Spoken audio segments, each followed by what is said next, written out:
Halo anak-anak, hari ini kalian masih belajar melalui video. Ibu harap kalian masih semangat dan selalu dalam keadaan sehat dimanapun kalian berada. Hari ini kalian masih belajar di tema 4, kewajiban dan hakku. Subtema 2, kewajiban dan hakku di sekolah. Sekarang kita ada di pembelajaran 6, sekaligus akhir dari subtema 2. Yang akan kita pelajari di pembelajaran 6, yang pertama, hak dan kewajiban di sekolah. Yang kedua, menentukan pasangan bilangan yang memiliki selisih sama. Dan yang ketiga, menentukan kalimat saran. Nah, di sini kalian mulai dengan teks bacaan yang ada pada buku kalian. Halaman berapa ya itu? Bentar ya, Ibu buka bukunya. Di sana ada pada halaman 83. Nah, di sini terdapat gambar guru yang sedang berbicara di depan kelas. Semua siswa melihat ke arah guru. Mereka memperhatikan setiap ucapan guru. Lani bertanya kepada guru. Guru melihat ke arah Lani dan mendengarkan pertanyaan Lani. Setiap orang wajib mendengarkan saat orang lain berbicara. Apa yang biasa kamu lakukan saat orang lain berbicara denganmu? Nah, kita di sini akan menjawabnya bersama ya. Nah, yang harus dilakukan saat orang berbicara kepada kita dan yang harus dilakukan saat kita berbicara kepada orang lain.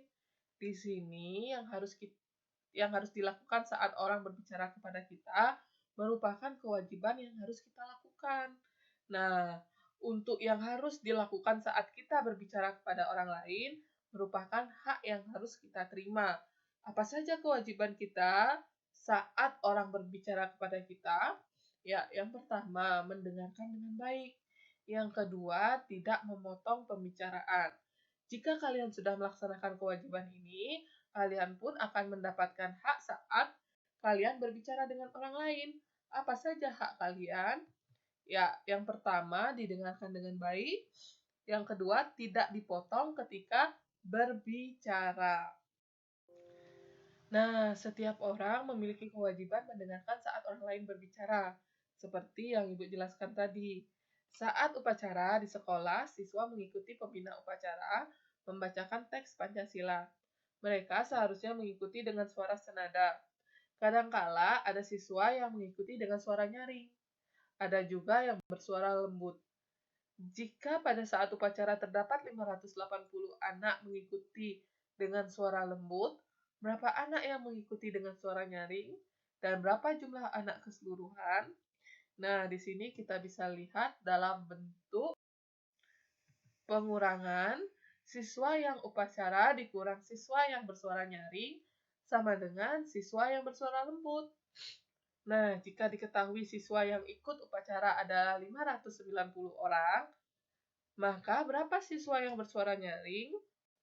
Di sini kita bisa lakukan dengan operasi hitung pengurangan, yaitu siswa yang ikut upacara dikurangi siswa yang bersuara lembut. Kita kurangi. Hasilnya adalah 10. Nah, bagaimana jika yang diketahui suara nyaring? Ya, yang bisa kita lakukan untuk mencari siswa yang mengikuti upacara, yaitu dengan menjumlahkan siswa yang bersuara nyaring dengan siswa yang bersuara lembut. Jadi, 17 ditambah 580 sama dengan 597.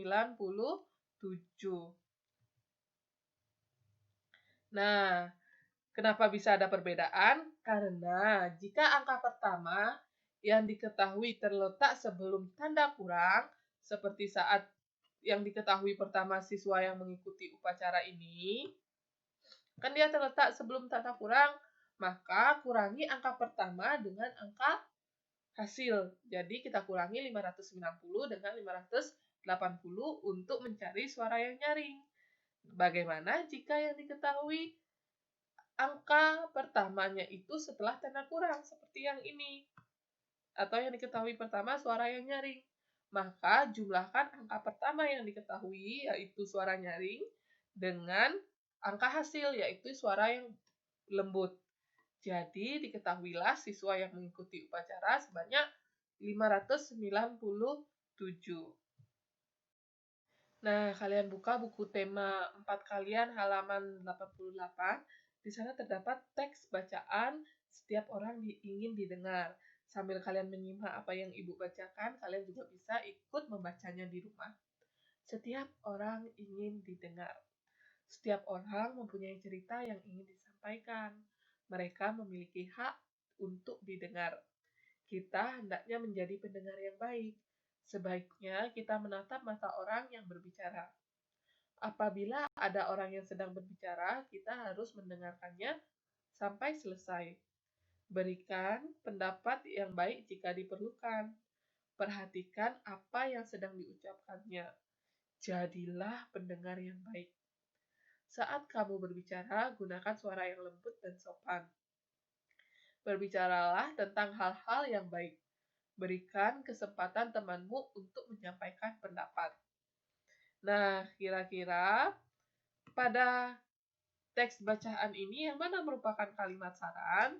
Ya, yang merupakan kalimat saran adalah kalimat yang berisi kata hendaknya, sebaiknya, dan harus. Jadi, di sini kalimat yang merupakan kalimat saran yaitu kita hendaknya menjadi pendengar yang baik, sebaiknya kita menatap mata orang yang berbicara, dan apabila ada orang yang sedang berbicara, kita harus mendengarkannya sampai selesai. Nah, sekian penjelasan Ibu pada video ini. Ibu harap kalian bisa memahami apa yang sudah Ibu jelaskan. Terima kasih.